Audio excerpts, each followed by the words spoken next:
Today's gospel begins with a story presented to the Pharisees.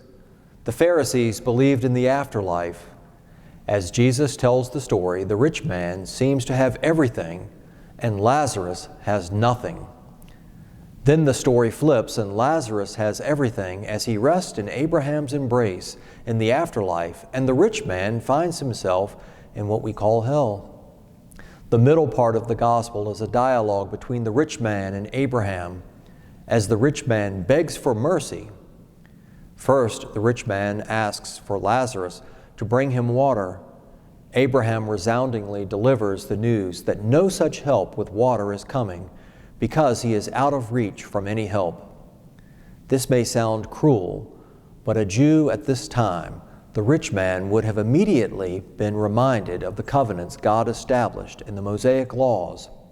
The Mosaic covenant established all of the laws regarding society.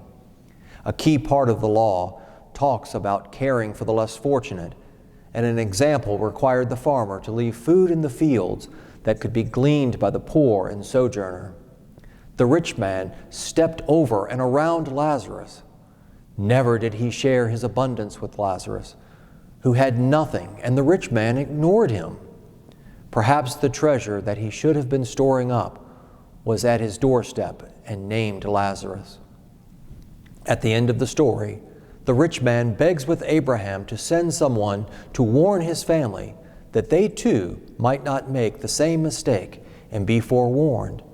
Again, this seems like a reasonable request, just like the first one for water, to comfort him in his hour of need. Jesus sends the dialogue with Abraham saying, "No."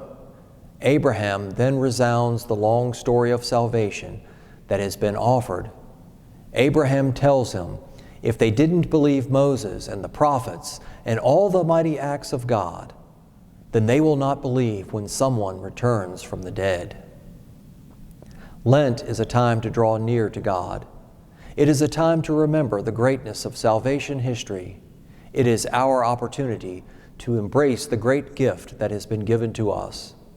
It is also a time to remember what God has really called us to store up and value, which is our relationship with God and the modern-day Lazarus at our doorstep.